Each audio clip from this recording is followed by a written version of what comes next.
Bab 526. Nama, Dewa Perang Surgawi kembali ke kota penulis, Liu Yuetian.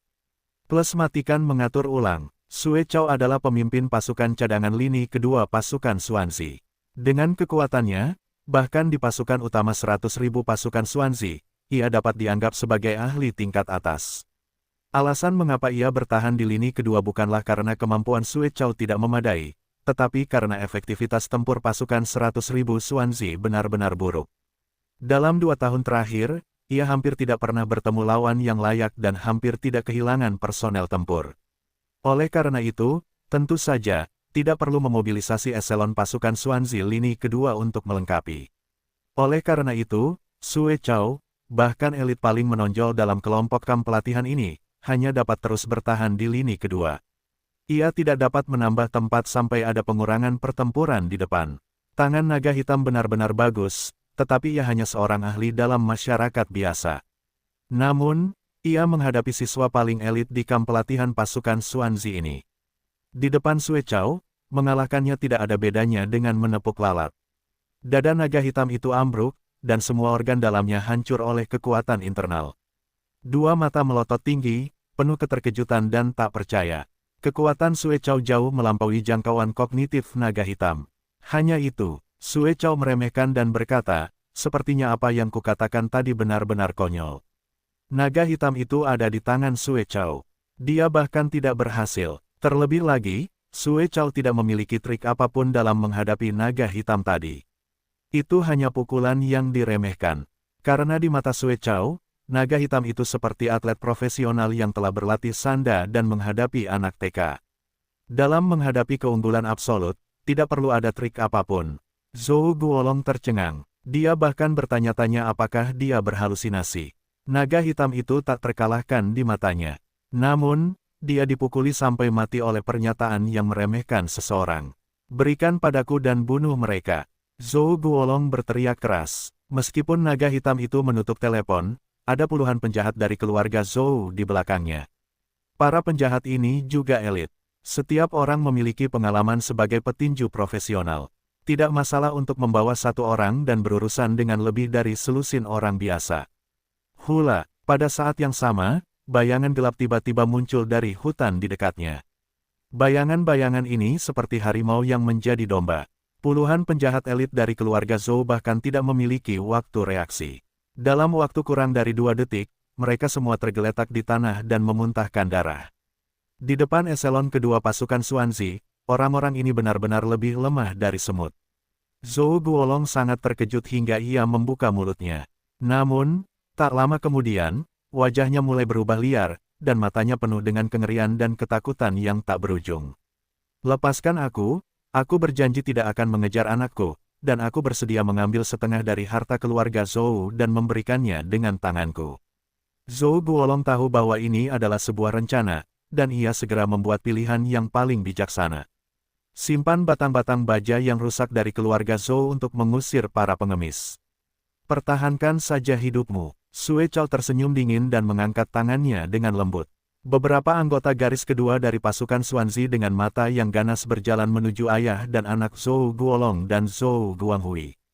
Tunggu, dahi Zhou Guolong penuh dengan butiran-butiran keringat. Ia berlutut di tanah sambil terengah-engah, tolong, biarkan aku hidup seperti anjing. Aku punya mata dan tidak tahu Gunung Tai. Aku salah. Saat ia berbicara, ia memukul-mukul tanah dan bersujud. Ia menangis dengan getir, aku tahu aku salah. Tolong ampuni nyawaku. Aku tidak berani lagi. Yang Xuan berkata pelan, apakah kamu pernah mempertimbangkan untuk membiarkan orang lain pergi ketika kamu melakukan kejahatan di luar?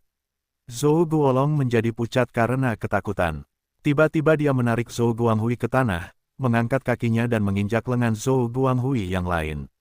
Klik, disertai dengan patah tulang, Zhou Guanghui berteriak berulang kali. Disiplinku yang buruklah yang membuat penjahatku melakukan kejahatan di luar. Hari ini, aku sendiri yang membiarkan penjahat ini membayar harga atas tindakannya. Kemudian dia mengangkat kakinya lagi dan menginjak kedua kaki Zhou Guanghui. Klik, klik, klik. Zhou Guolong benar-benar bisa kaget, seolah-olah dia bukan menginjak anaknya sendiri, tetapi seekor kucing dan anjing. Kedua kaki Zhou Guanghui diinjak-injak berdarah oleh Zhou Guolong, dan sisa tulang menusuk kulit dan daging. Itu tampak sangat merembes, dan Zhou Guanghui sudah pingsan kesakitan. Aku telah menghukum anak yang tidak patuh ini. Dia hanya bisa berbaring di tempat tidur sepanjang hidupnya dan tidak bisa lagi melakukan kejahatan. Ketika Zhou Guolong selesai, dia mengambil tongkat bisbol dari tanah, menggigit giginya dan memukul salah satu lengannya dengan keras. Klik, lengan itu patah. Zhou Guolong berlutut di tanah, saya kurang disiplin, dan saya harus membayar harganya. Tolong lepaskan Tuan Yang. Sue Chao melirik Yang Xuan. Yang Xuan menyentuh dagunya sejenak dan mendesah pelan, Anda bisa pensiun di masa depan, menyumbangkan semua harta Anda untuk amal, dan kemudian pergi ke kuil untuk menemukan Fei Qinghe dan mereka, dan bertobat atas kejahatan Anda bersama-sama. Ya, terima kasih, Tuan Yang. Zhou Guolong berterima kasih. Setelah membersihkan kekacauan itu, Sue Chao bertanya, Saudara Yang, mengapa kau menyimpan benda ini? Lebih baik membunuhnya secara langsung. Yang Xuan tersenyum dan tidak menjelaskan banyak hal. Hampir 3 tahun kehidupan orang biasa telah perlahan-lahan menghilangkan amarahnya. Dibandingkan dengan dia sebelumnya, Yang Xuan benar-benar berhati lembut sekarang. Selanjutnya, baik Zanjia maupun Guoshan Teknologi sama-sama bingung. Mereka begitu cemas hari ini sehingga mereka bahkan siap mempertaruhkan nyawa mereka. Namun tak lama kemudian, dia tiba-tiba menerima panggilan telepon dari Zhou Guolong sendiri, dengan tulus meminta maaf kepada mereka, dan mengatakan bahwa keluarga Zhou akan menyumbangkan semua harta mereka dan pensiun mulai sekarang. Apa yang terjadi hari ini? Qin Feng menepuk dahinya. Para penjahat ini tiba-tiba menemukan pencerahan hati nurani. Kelompok itu mundur. Pertama, Runbang, dan sekarang keluarga Zhou mundur. Aku tidak dapat memahaminya. Mengapa kamu begitu peduli? Singkatnya, ini adalah pernikahan yang hebat bagi kita. Xiao Dou tersipu, kamar dagang Runbang telah pergi, dan sekarang keluarga Zhou telah pergi. Kita benar-benar aman kali ini, haha. Presiden Jiang, mengapa kamu tidak mengatur makan malam ini? Kamu dapat merayakannya kali ini. Saran Tauge, baiklah, aku akan beritahu kalian. Hari ini perusahaan libur, kemas restoran dan bersantailah bersama. Jiang Qing juga sangat santai. Selama periode waktu ini, dia benar-benar terlalu lelah. Dia hanya kelelahan. Sekarang, teknologi Guoshan akhirnya aman, dan hatinya akhirnya aman. Beberapa orang sedang berbicara. Yang Xuan tiba-tiba menelepon Jiang Qing. Jiang Qing melihat bahwa itu adalah ponsel Yang Xuan dan segera menghubungkannya. Kemana kamu pergi tadi? Lupakan saja, aku tidak akan peduli padamu kali ini. Aku akan memberitahumu hal yang hebat. Keluarga Zhou baru saja tiba-tiba mengumumkan bahwa mereka pensiun. Kamu aman. Baiklah, apakah kamu bebas sekarang? Aku ingin meminta bantuanmu. Yang Xuan tidak menunjukkan keterkejutan apapun di ujung telepon. Hal ini membuat Jiang Qing sangat bingung. Dia pikir meskipun dia memiliki keberanian yang besar, dia tidak akan sebodoh itu. Mengapa dia tidak menanggapi hal sebesar itu? Ada apa? Jiang Qing bertanya-tanya. Aku akan mengirimkanmu sebuah posisi. Datanglah lebih dulu. Yang Xuan mengirimkan sebuah posisi kepada Jiang Qing. Setelah beberapa saat, Jiang Qing bertemu Yang Xuan di pintu masuk sebuah pusat perbelanjaan. Apa yang kau ingin aku lakukan di sini? Jiang Qing bertanya-tanya mengapa Yang Xuan ada di sini. Dia melihat Yang Xuan membawa sekantong barang di tangannya. Apa ini? Yang Xuan berkata, aku ingin membeli sesuatu untuk seorang gadis kecil, tetapi aku tidak tahu harus membeli apa. Aku belum pernah membelinya sebelumnya. Berikan saja pada staf. Gadis kecil, berapa umurmu? Jiang Qing berkata sambil mengambil tas dari Yang Xuan. 6 atau 7 tahun. Yang Xuan menjawab. Jiang Qing membuka barang-barang itu dan langsung merasa senang. Popok, kamu masih pakai popok saat berusia 6 atau 7 tahun. Apalagi, botol susu. Haha, Yang Xuan, apakah kamu sengaja menggodaku untuk tertawa? Hahaha. Yang Xuan tersipu dan berkata dengan canggung, aku tidak mengerti, jadi aku meminta bantuanmu. Ayolah, kamu tidak begitu pandai dalam hal-hal biasa. Ayo pergi, aku akan masuk bersamamu. Mereka kembali memasuki mall. Jiang Qing memilih beberapa pakaian gadis kecil, membeli beberapa mainan boneka Barbie dan beberapa perlengkapan sekolah. Kamu hebat, bagaimana kamu bisa begitu berpengalaman dan telah hidup dalam kehidupanmu sebelumnya? Yang Xuan memujinya, mengapa dia tidak memikirkannya sekarang? Persetan denganmu, pacarku belum membicarakannya. Jiang Qing mengalihkan pandangannya dengan marah. Itu semua akal sehat. Yah, kamu pikir mereka sama terbelakangnya denganmu. Kemudian Jiang Qing tiba-tiba bertanya, ngomong-ngomong, kapan kamu mengenal gadis kecil seperti itu di sini? Kemudian Yang Xuan menjelaskan bagaimana dia mengenal Arya dan bagaimana Arya bertengkar dengan saudara Wang Hongbin. Ketika kamu menyinggung saudara Bin, itu karena ini. Jiang Qing merasa bersalah dan berkata, maaf, aku tidak tahu itu karena ini. Kamu tidak memberitahuku. Aku memarahimu. Hei, apa yang kamu bicarakan? Semuanya sudah berakhir. Yang Xuan melambaikan tangannya, tetapi dia sama sekali tidak memasukkan hal-hal ini ke dalam hati. Dalam perjalanan, Jiang Qing duduk di kursi penumpang dan diam-diam melirik Yang Xuan dari waktu ke waktu. Dia merasa semakin bingung dengan pria di sebelahnya. Dia biasanya bermain-main, tetapi aku tidak menyangka dia akan jatuh cinta pada seorang gadis kecil yang tidak dikenalnya. Namun Yang Xuan tidak pernah memberitahu siapapun tentang hal-hal ini. Izinkan saya bertanya sesuatu. Saat itu, Anda dan saudara Bin membuat banyak kegaduhan. Seluruh internet menyerang Anda. Mengapa Anda tidak mengatakan yang sebenarnya? Jika kamu bilang kamu akan keluar untuk seorang gadis kecil, kamu akan bisa membersihkan diri dan menekan kakak Bin ke bawah.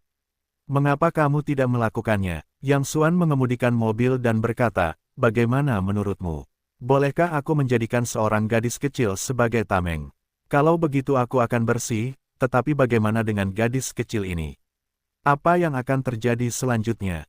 Aku tidak ingin ada yang mengganggu hidupnya, apalagi menyusahkannya. Jiang Qing menatap Yang Xuan selama beberapa detik, dan perbedaan yang tak terlihat melintas di matanya. Namun sudut mulutnya membangkitkan senyum yang sangat lembut. Tampaknya dia benar-benar tidak mengerti pria di sebelahnya. Di balik penampilannya yang bodoh, ada cinta yang baik yang akan diam-diam memikirkan orang lain. Ini benar-benar pria yang misterius. Yang Xuan, apa yang biasanya kamu suka lakukan dan apa hobimu? Jiang Qing bertanya secara naluriah. Dia tiba-tiba memiliki dorongan untuk mencari tahu tentang pria itu. Hobi apa lagi yang bisa kamu miliki? Uang, kecantikan, makan, tidur, dan kehidupan. Yang Xuan menoleh ke arah Jiang Qing dan menunjukkan senyum penuh perhatian, aku menyarankanmu untuk tidak terlalu banyak berpikir. Apa kau tidak mendengar sepatah kata pun? Ketika seorang wanita mulai penasaran dengan seorang pria, itu berarti wanita itu akan jatuh. Kalau begitu kau akan semakin jatuh di tempatku. Jika kau begitu mencintaiku hingga kau tidak bisa melepaskan diri, kau akan mendapat masalah besar. Meskipun kau tampak baik-baik saja, aku tidak bisa memberimu masa depan. Aku seorang pria dengan seorang istri. Paling-paling, aku akan mempertimbangkan untuk menjadikanmu seorang junior. Persetan denganmu. Jiang Qing tersipu. Kenapa kau begitu narsis? Hanya karena keutamaanmu, semua pria di dunia ini sudah mati, dan aku tidak bisa melihatmu. Yah, itu yang terbaik. Aku paling takut memancing bunga persik busuk di luar. Yang Xuan mengangkat bahu dan tersenyum. Siapa yang membusukkan bunga persik? Kau yang membusukkan bunga persik. Jangan bicara omong kosong di masa depan. Hati-hati aku akan merobek mulutmu. Oh, jangan bikin masalah. Jalan saja, hahaha, sobek saja mulutmu. Jangan menggelitikku, hahaha, jalan saja, hahaha, aku salah, aku salah. Setelah beberapa saat, mereka tiba di desa kumuh di kota itu. Kakak Yang Xuan, melihat Yang Xuan datang, Arya buru-buru berlari ke arah Yang Xuan seperti kupu-kupu kecil. Haha, Arya gendut lagi. Yang Xuan menggendong Arya dan membuat lingkaran. Dibandingkan sebelumnya, Arya terlihat jauh lebih baik sekarang. Wajah kecilnya memerah, terutama sepasang mata besar yang berair. Bagaimana kabarmu akhir-akhir ini? Apakah kakek sudah lebih baik? Yang Xuan bertanya sambil tersenyum. Saat ini, kakek dan cucu Arya juga keluar dari ruangan. Xiao yang datang, tapi aku menantikanmu. Aku membicarakanmu setiap hari. Kamu adalah dermawan besar bagi keluarga kita. Beberapa hari yang lalu, beberapa orang luar datang, mengatakan mereka dari Badan Amal, mengirimi kami beras, mie, dan perabotan, dan menghabiskan uang untuk mengirim saya ke rumah sakit untuk berobat.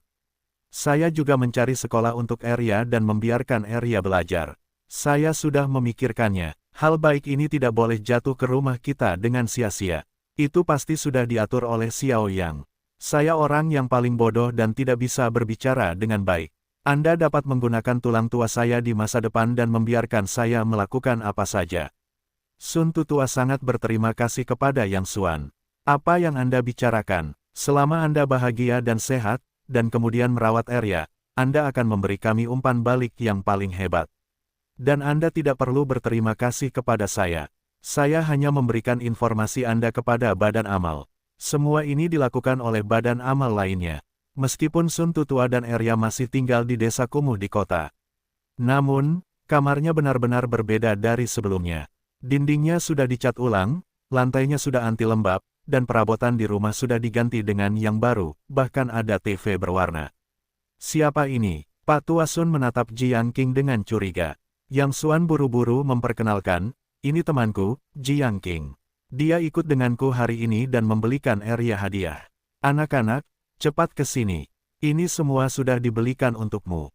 Apa kalian suka? Jiang Qing tersenyum dan menyerahkan bungkusan berisi barang-barang yang dibelikan untuk Arya. Arya membukanya dan melihat isinya penuh dengan barang-barang yang disukainya. Begitu banyak mainan, baju baru, dan perlengkapan sekolah.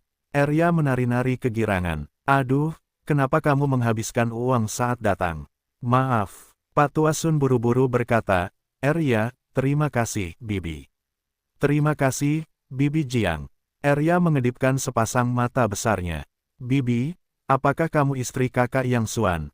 Begitu kata-kata ini keluar, suasana seluruh ruangan tiba-tiba menjadi canggung. Jiang Qing tersipu dan baru saja akan berbicara. Yang Xuan tersenyum, tidak, Bibi Jiang Qing hanyalah temanku. Dan aku adalah kakak Yang Xuan. Dia adalah Bibi Jiang Qing. Generasinya berbeda. Bagaimana mungkin aku menjadi istri kakak Yang Xuan? Oh, aku melakukan kesalahan. Bibi Jiang Qing, silakan duduk dan aku akan menuangkan air untukmu. Arya menyapa Jiang Qing, lalu pergi ke dapur untuk merebus air. Sun Tutua juga mengikutinya. Istirahatlah dulu, aku akan menyiapkan teh. Saat mereka pergi ke dapur, Yang Xuan tiba-tiba memegangi perutnya dan tertawa. Bibi Jiang Qing, mengapa aku secara tidak sengaja menjadi generasi mudamu?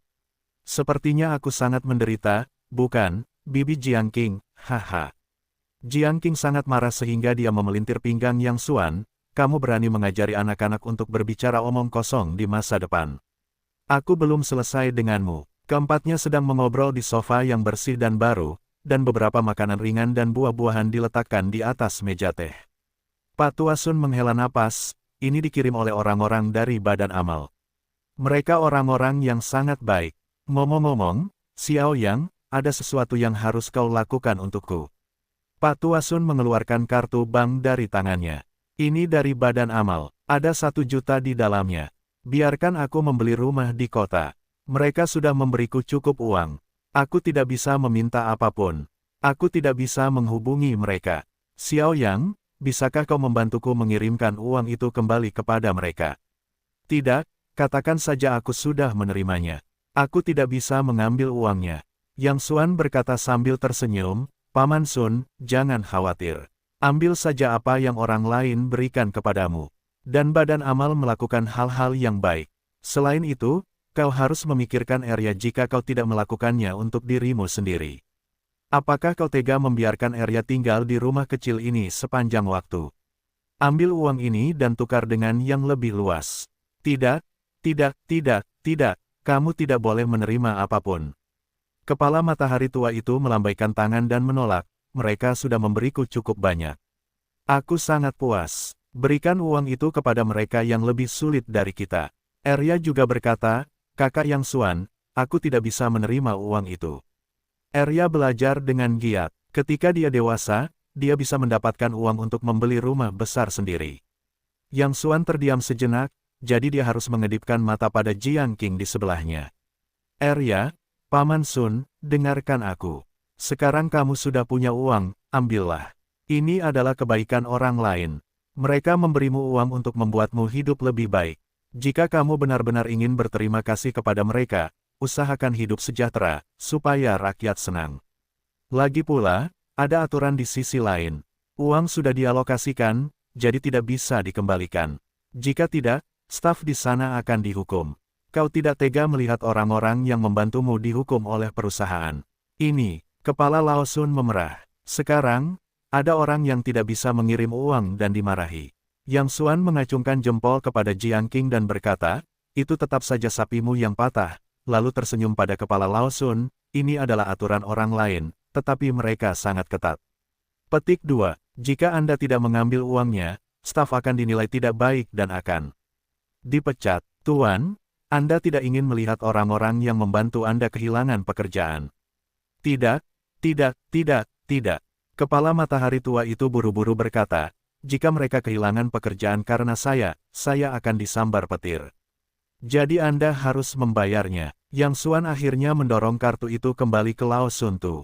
Sun Tua tersipu dan menatap kartu bank di tangannya seperti kentang panas. Ngomong-ngomong, saya punya ide. Kepala matahari tua itu tiba-tiba menepuk pahanya, saya bisa mengambil uangnya, tetapi saya tidak harus membeli rumah. Yang Xuan berkata, mengapa tidak membeli rumah? Tidak apa-apa untuk membeli mobil, tetapi saya tetap menyarankan untuk membeli rumah. Tidak, tidak, tidak, tidak. Sun Tua melambaikan tangannya dan berkata, saya dapat menyumbangkan uang ini kepada anak-anak yang tidak mampu membaca. Dengan cara ini, staf amal tidak akan diberhentikan, dan ini pada dasarnya adalah amal, bukan amal, membunuh dua burung dengan satu batu. Arya bertepuk tangan dan berkata, kakek, Anda sangat pintar. Yang Xuan dan Jiang Qing memiliki garis hitam di dahi mereka. Di satu sisi, mereka sangat mengagumi karakter mulia Lao Sun Tu. Bagi orang biasa, 1 juta adalah jumlah uang yang sangat besar. Belum lagi Arya dan Lao Sun Tu, uang itu pasti sangat besar di hati mereka. Tetapi dalam menghadapi godaan yang begitu besar, mereka sama sekali tidak menganggap diri mereka sendiri. Karakter seperti itu memang mengagumkan dari hati. Tetapi di sisi lain, apa yang dikatakan Yang Xuan dan Jiang Qing tidak ada apa-apanya. Mengapa kedua otak ini begitu sentral? Jadilah egois, lebih memikirkan diri sendiri, tinggal di rumah besar dan jalani kehidupan yang baik. Bukankah dia harum? Didi, pada saat ini, telepon Lao Sun Tu tiba-tiba berdering. Untuk memudahkan kontak, staf amal secara khusus melengkapi Lao Sun Tu dengan telepon seluler. Tetapi ketika Lao Sun melihat ide penelepon, wajahnya berubah dengan jelas. Arya, kamu bicara dengan saudara laki-laki dan perempuanmu. Aku akan menjawab telepon. Kemudian, Sun Tu tua bangkit dan pergi ke ruang dalam, dan dengan sengaja menutup pintu. Yang Xuan dan Jiang Qing saling memandang dan merasa ada sesuatu yang salah. Namun, ini adalah privasi orang lain, dan tidak mudah untuk menanyakannya. Setelah sekitar 10 menit, Sun Tua keluar dari kamar dalam dengan wajah muram dan ekspresi khawatir. Tuan, ada apa denganmu? Ada apa? Tanya Yang Xuan. Tidak apa-apa, seorang teman lama menelepon untuk mengobrol. Sun Tua tersenyum, tetapi jelas bahwa senyumnya dipaksakan. Xiao Yang, Nona Jiang, saya ada sesuatu yang harus dilakukan hari ini, jadi saya tidak akan menahanmu. Kembalilah ke sini lain hari. Sun Tua bahkan memerintahkannya untuk pergi. Yang Xuan dan Jiang Qing saling memandang dan selalu merasa ada sesuatu yang terjadi di sini. Wow, pada saat ini, Arya tiba-tiba menangis keras. Meraih pakaian Yang Xuan dan berteriak, kakak Yang Xuan, bisakah kamu memberitahu kakekku untuk tidak mengusirku? Arya harus patuh. Kamu memberitahu kakek untuk tidak mengusirku. Apa yang terjadi? Mata Yang Xuan Mei tiba-tiba berkerut. Mungkinkah semua kebaikan orang tua itu hanya pura-pura? Ini untuk mengambil 1 juta, mulai tidak menyukai Arya adalah beban. Tidak heran dia tidak ingin membeli rumah sekarang. Apakah dia ingin menghabiskan waktu luangnya sendirian dengan uang? Gadis kecil, kakek tidak menginginkanmu, tetapi kakek tidak bisa menahannya. Sun Tua Tu juga menangis. Yang Xuan merasa semakin salah. Apa yang terjadi? Sun Tua menyeka air matanya dan menghela nafas. Aku tidak bermaksud memberitahumu, tetapi sekarang aku tidak bisa menyembunyikannya. Beberapa hari yang lalu, orang tua kandung Arya tiba-tiba datang ke pintu dan mengatakan mereka ingin membawa pergi anak itu.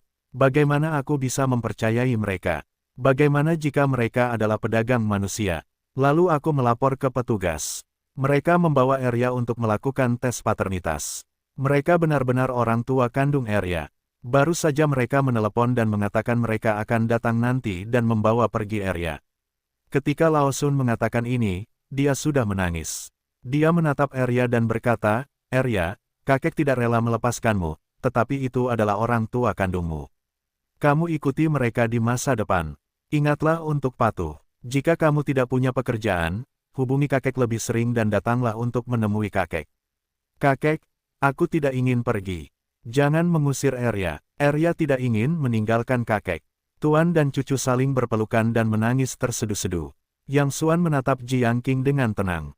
Sebuah pertanyaan muncul di hati mereka pada saat yang sama. Selama bertahun-tahun, mereka belum melihat orang tua kandung Arya datang ke pintu. Mengapa orang ini tiba-tiba datang? Tak lama kemudian, terdengar ketukan di luar pintu. Kakak Yang Xuan, aku tidak mau pergi. Arya menangis terseduh-seduh dan mengulurkan tangannya untuk menarik pakaian Yang Xuan. Matanya yang berkaca-kaca penuh dengan permohonan dan kepanikan, yang terlihat sangat menyedihkan. Arya, datanglah ke kakakku. Kakakku akan melindungimu. Jiang Qing segera memeluk Arya. Sun Tutua membuka pintu dan membentak beberapa orang dari luar. Wanita parubaya pertama, bertubuh 5 besar dan 3 gemuk, dengan riasan tebal, memiliki bau yang kuat dari pinggiran kota pedesaan. Arya, ibu akan datang menjemputmu. Wanita gemuk itu langsung menghampiri Arya. Aku tidak akan pergi, aku tidak mengenalmu, kakek, aku tidak akan pergi. Arya menangis di pelukan Jiang Qing. Bagaimana caramu berbicara? Aku ibumu. Ikutlah denganku. Jangan menangis. Jika kamu tidak menuruti perintahku, aku akan memukulmu. Wanita gemuk itu mengancam dengan kejam dan mengulurkan tangannya seperti kuku babi. Jika kau ingin mengatakan sesuatu, jangan pukul anak itu. Jiang Qing menarik Arya ke samping. Siapa kau? Aku ibunya. Bukan urusanmu jika aku memukul anak-anakku. Pergi. Wanita gemuk itu mengumpat. Kalau begitu, pergilah dan cobalah. Jiang Qing juga bukan orang yang baik. Dia berkata dengan marah, bahkan jika itu anaknya sendiri, bisakah kau melawan sesuka hati? Percaya atau tidak, aku takut dengan kejahatanmu dalam melakukan kekerasan terhadap anak. Ketika wanita gemuk itu melihat Jiang Qing berdandan, dia tidak menganggapnya sebagai peran yang mudah. Kemudian dia menurunkan tangannya, memutar matanya dan berkata, selalu benar bagiku untuk menjemput anak-anakku sendiri. Aku punya tes paternitas. Bukankah melanggar hukum jika kau tidak mengembalikan anakku kepadaku? Aku, Jiang Qing terdiam sejenak. Dia benar-benar tidak ingin mengambil Arya dari wanita ini. Tetapi wanita ini memang ibu kandung Arya. Secara hukum, dia berhak membawa Arya pergi. Namun, jika Arya benar-benar dibawa pergi oleh wanita ini, akan sulit bagi Arya di masa mendatang. Jiang Qing berada dalam dilema. Pada saat ini, Yang Xuan tiba-tiba berkata, apa yang kamu lakukan? Pada saat ini, ibu kandung Arya buru-buru memberikan anak itu kepada orang lain. Saat dia berbicara, Yang Xuan mengulurkan tangannya untuk menarik Arya. Pemuda itu mengatakan yang sebenarnya. Aku ibu Arya. Dia tidak berbicara denganku atau siapapun.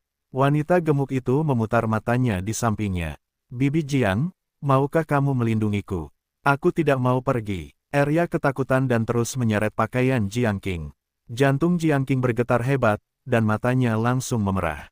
Arya, jangan khawatir. Kakak Jiang Qing ada di sini hari ini. Tidak, ada yang bisa membawamu pergi. Jiang Qing menatap wanita gemuk itu dan berkata dengan marah, tidak peduli apa yang aku katakan hari ini, aku tidak akan memberikan anak itu kepadamu. Jika kamu ingin menuntutku atau melapor ke pejabat, aku tidak takut. Bahkan jika aku meminta cuti saat itu juga, aku akan memperjuangkan gugatan ini demi Arya. Jiang Qing bersiap untuk keluar. Yang Xuan berkata dengan lemah, apa yang kamu bicarakan? Wajar bagi Arya untuk bersatu kembali dengan ibu kandungnya. Kamu tidak akan menang bahkan jika kamu memperjuangkan gugatan. Aku tidak peduli. Aku akan berjuang jika aku tidak bisa menang. Jiang Qing melotot ke arah Yang Xuan. Bisakah kamu tahan untuk? Baru setengah jalan berbicara, Jiang Qing tiba-tiba melihat Yang Xuan mengedipkan mata pada dirinya sendiri. Jadi Jiang Qing tidak melanjutkan perkataannya. Dia merasakan kepercayaan dan kepastian yang tidak dapat dijelaskan di dalam hatinya. Selama kurun waktu ini, alam bawah sadar Jiang Qing sebenarnya sangat mempercayai Yang Xuan. Arya, kakek tidak tahan denganmu.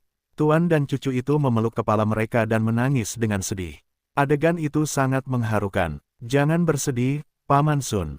Meskipun Arya sudah tiada, kamu bisa menggunakan 1 juta yuan itu untuk membeli rumah besar dan uang saku bulanan dari sebuah badan amal. Kamu bisa menjalani sisa hidupmu dengan rendah hati. Itu sungguh tidak baik. Kamu bisa mencari istri lain. Tidak, begitu Yang Xuan mengatakan ini, wanita gemuk itu berkata dengan gembira, 100 itu untuk Aryaku, dan kamu harus menyerahkan banyak poin kepada mereka. Yang Xuan tersenyum, Bibi, kamu mungkin telah melakukan kesalahan. 1 juta itu untuk Paman Sun. Itu jelas tertulis dalam dokumen badan amal. Saat dia berbicara, Yang Xuan membuka situs web badan amal itu dari ponselnya. Benar-benar tertulis bahwa 1 juta itu untuk Paman Sun. Lihat, tidak hanya 1 juta yuan, tetapi juga 10.000 yuan per bulan. Ini milik Paman Sun. Wanita gemuk itu langsung menjadi bodoh. Tidak, setidaknya 0,5 juta, atau aku akan membesarkan Arya. Wanita gemuk itu menunjuk Paman Sun dan mendesis, apakah kamu punya hati nurani? Kamu membiarkanku membawa Arya pergi seperti ini, dan kemudian tidak memberiku sepeser pun. Apakah kamu akan melihatnya menjalani kehidupan yang sulit bersamaku di masa depan? Paman Sun hendak berbicara ketika Yang Xuan menariknya diam-diam. Dia tersenyum pada wanita gemuk itu, Bibi, kamu benar. Kami dan Paman Sun adalah orang-orang yang tidak bermoral, tidak berperasaan, dan egois. Arya bukanlah cucu perempuan Paman Sun sendiri. Ada apa dengan Paman Sun? Baiklah, aku tidak akan banyak bicara. Itu saja untuk hari ini. Kamu dapat membawa anak itu pergi dengan cepat. Kita harus mengambil 1 juta yuan ini untuk bahagia. Ngomong-ngomong, aku lupa mengingatkanmu bahwa sebaiknya kau pergi ke departemen terkait untuk menjelaskan situasinya sebelum kau membawa Arya pergi. Kenapa kau membuang Arya ke tempat sampah? Jika kau tidak tahu, kau akan melakukan kejahatan menelantarkan dan masuk penjara. Ngomong-ngomong, Paman Sun sudah membesarkan Arya selama bertahun-tahun. Sebagai ibu kandung Arya, menurut hukum, kamu harus membayar biaya perawatan Paman Sun selama bertahun-tahun. Jumlahnya 10.000 yuan setahun. Arya berusia 6 tahun. Kamu harus membayar Paman Sun 60.000 yuan sebagai tunjangan. Kamu juga dari pedesaan. Mungkin kamu tidak mengenal tempat ini. Baiklah, aku akan membantumu melapor ke petugas. Nanti, polisi kota akan datang dan membiarkan mereka mengurusnya untukmu. Sambil berbicara, Yang Xuan mengeluarkan teleponnya. Jangan berkelahi. Wajah wanita gemuk itu membiru dan pucat untuk beberapa saat. Dia menggertakkan giginya, dan berkata, aku tidak mendapatkan sepeser pun. Aku harus menempelkan 60.000 yuan secara terbalik.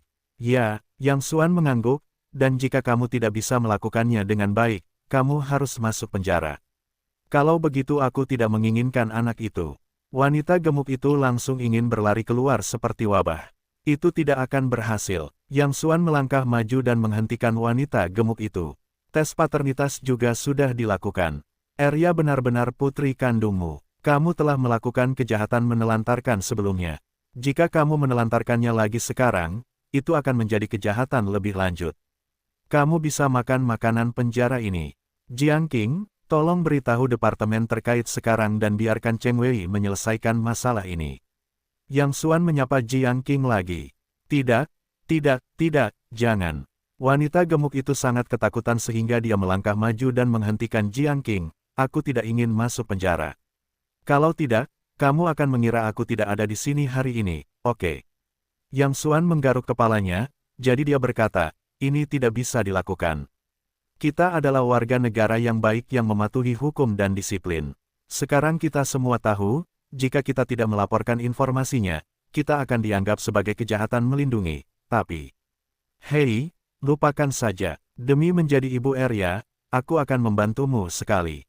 Kamu akan menulis perjanjian dan mengambil inisiatif untuk menjelaskan bahwa kamu bersedia menyerahkan hak asuh dan hak asuh Arya dan secara sukarela menyerahkan Arya kepada Paman Sun untuk hak asuh. Sejak saat itu, tidak akan ada hubungan apapun. Yang Xuan berkata, baiklah, selama aku tidak masuk penjara dan kehilangan uang, aku bisa menulis apa saja. Wanita gemuk itu tidak bisa menunggu. Menurut apa yang dikatakan Yang Xuan, dia menulis surat perjanjian untuk menyerahkan hak asuh Arya secara sukarela, dan kemudian bergegas pergi seperti bersembunyi dari Dewa Wabah. Ketika aku pergi, aku tidak mengatakan sepatah kata pun kepada Arya. Aku bahkan tidak melihat putriku sendiri. Kakak Yang Xuan, bisakah Arya tidak pergi? Arya menatap Yang Xuan dengan mata besar yang berair. Yang Xuan berjongkok, dengan lembut mencubit wajah Arya dan berkata dengan senyum lembut, "Baiklah, Arya tidak perlu pergi kemanapun di masa depan. Apakah kamu akan tinggal bersama kakek selamanya?" "Bagus, aku tidak perlu berpisah dari kakek lagi." Arya menari dengan gembira. Namun, pemandangan ini, dalam pandangan Yang Xuan, sangat menyedihkan. Arya masih muda, dia tidak mengerti beberapa hal. Betapa sedihnya dia jika dia sedikit lebih bijaksana dan mengetahui keegoisan dan ketidakpedulian ibu kandungnya hari ini. Yang Xuan dan Jiang Qing hampir dengan paksa membawa Paman Sun ke kota untuk membeli rumah komersial bekas yang dihias, dan menambahkan beberapa perabotan baru dan kebutuhan sehari-hari ke dalamnya. Bekerja sampai tengah malam, ketika keduanya siap untuk pergi, Sun Dalao menggendong Arya dan berlutut langsung ke Yang Xuan. "Xiao Yang, aku berutang ini padamu. Aku tidak bisa melakukannya dalam hidupku. Cepat bangun, orang tua. Jaga Arya dengan baik di masa depan. Hubungi aku tepat waktu jika kamu punya sesuatu." Jiang Qing berjongkok, menatap Arya dan berkata dengan lembut, "Arya, apakah kamu ingin aku menjadi ibu baptismu?" Arya tertegun dan langsung menari. "Aku mau, Bibi Jiang Qing." "Tidak, tidak, ibu baptis yang baik." Arya berlutut ke Jiang Qing dan bersujud 3 kepala. "Bagus, Arya, bagus. Di masa depan, kamu akan mengikuti nama keluarga Ganma dan memanggilnya Jiang Arya. Ganma selalu peduli padamu sampai kamu lulus kuliah. Kamu hanya perlu belajar keras setiap hari di masa depan." Saat mereka meninggalkan rumah baru Arya, hari sudah larut malam. "Kau benar-benar bisa memanfaatkannya. Setelah mendapatkan putri yang baik tanpa imbalan apapun, kau malah dipromosikan menjadi seorang ibu. Generasiku tiba-tiba berkurang. Ada apa? Aku harus memanggilmu Bibi Jiang di masa depan." Yang Xuan bercanda sambil mengemudikan mobil. Baru saja Jiang Qing menerima Arya sebagai putrinya, yang agak tidak terduga bagi Yang Xuan. "Persetan denganmu, kau seorang bibi." Jiang Qing menatap pria ini dengan marah dan mendesah, "Aku hanya merasa bahwa Arya sangat miskin. Jika dia tidak mendapatkan bantuan amal kali ini, aku tidak tahu bagaimana menjalani hidup di masa depan." "Ngomong-ngomong, kau punya cara. Kau membuat wanita itu takut hanya dengan beberapa kata. Jika bukan karenamu, aku tidak tahu harus berbuat apa." Jiang Qing memuji Yang Xuan. Apa yang dilakukan Yang Xuan tadi bisa disebut sebagai mahakarya. Yang Xuan berkata, "Pada awalnya, aku pikir itu tidak benar. Pikirkanlah, wanita itu kejam meninggalkan Arya. Dia tidak datang lebih awal atau terlambat. Dia pasti aneh di sini saat ini. Dan begitu wanita itu masuk ke pintu, aku mendapati ada yang salah di matanya. Aku sama sekali belum melihat kelembutan putriku sendiri, jadi itu pasti demi uang. Bagaimana orang seperti itu bisa merendahkannya?" Yang Xuan sebenarnya tidak bermaksud membiarkan wanita gemuk itu pergi begitu saja. "Aku hanya mengirim pesan kepada Sue Chow memintanya untuk menyelidiki latar belakang wanita gemuk ini. Faktanya, wanita gemuk itu memiliki masa kecil yang baik. Dia membuka supermarket kecil di persimpangan daerah perkotaan dan pedesaan. Meskipun dia tidak kaya, dia juga memiliki masa kecil yang baik. Faktanya, dia tahu keberadaan Arya sejak dini, tetapi gagasan tentang preferensi anak laki-laki tidak pernah membuatnya ingin melihat putrinya sendiri. Kemudian, aku tahu bahwa Badan Amal telah mengalokasikan 1 juta yuan untuk Arya, jadi aku berubah pikiran. Saudara Yang, aku baru saja meminta seseorang untuk mematahkan 2 lengan wanita gemuk itu, dan kemudian membakar supermarketnya." Sue Chow mengirim pesan. Yang Xuan sangat puas dengan latihan ini. Sebenarnya, ini ringan. Jika bukan karena hubungan darah antara wanita gemuk itu dan Arya, sampah ini tidak pantas hidup di dunia ini. Jiang Qing duduk di kursi penumpang depan, menatap pria yang mengemudi dengan serius di sebelahnya. "Dari sudut ini, saya baru saja melihat wajah samping Yang Xuan. Orang ini terlihat seperti itu pada pandangan pertama. Wajah publik, jenis yang tidak dapat Anda temukan dengan segera saat Anda melemparkannya ke tengah keramaian. Tetapi ketika dia melihat dengan saksama, Jiang Qing tiba-tiba menemukan bahwa wajah pria ini bersudut dan matanya tegas dan lembut. Tanpa diduga, saya merasa semakin saya melihat, semakin saya merasakannya, aku tidak menyangka bahwa aku masih seorang pria tampan. Sudah cukup melihatmu, tidak ada gunanya, aku harus menyerang." Yang Xuan tentu saja mendapati Jiang Qing sedang menatapnya dan bercanda sambil tersenyum. Sangat cantik, kau masih saja menyerang.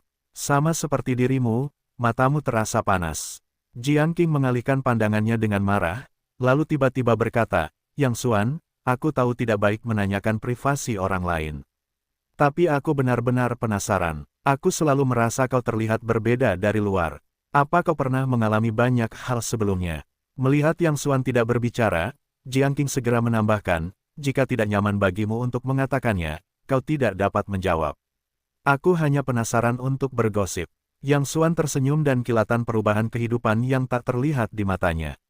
Ia juga akan memikirkan banyak hal yang telah ia alami sebelumnya. Yah, kau benar. Aku benar-benar telah mengalami banyak hal sebelumnya. Aku hanya tidak ingin mengatakan hal-hal ini. Dan aku tidak ingin mengingatnya. Singkatnya, aku hanya ingin menjadi orang biasa sekarang. Dan aku puas dengan menjalani kehidupan yang ringan. Aku tidak tahu mengapa. Kata-kata ini jelas sangat sederhana. Tetapi Jiang Qing gemetar sejenak di beberapa tempat terlembut di hatinya. Dia bisa mendengar bahwa mungkin ada banyak masa lalu dan kesedihan di balik kata-kata pria itu yang tampaknya ringan. Pria macam apa ini? Kisah macam apa yang dia miliki? Ken merasa suasananya agak berat. Jiang Qing ingin mengubah topik yang lebih ringan dan bertanya, ngomong-ngomong, aku belum mendengar kabar darimu tentang keluargamu. Orang tuamu juga ada di Nanjiang. Apakah kamu tinggal bersamamu? Namun, tanpa diduga, ekspresi Yang Xuan menjadi suram begitu dia mengatakan ini.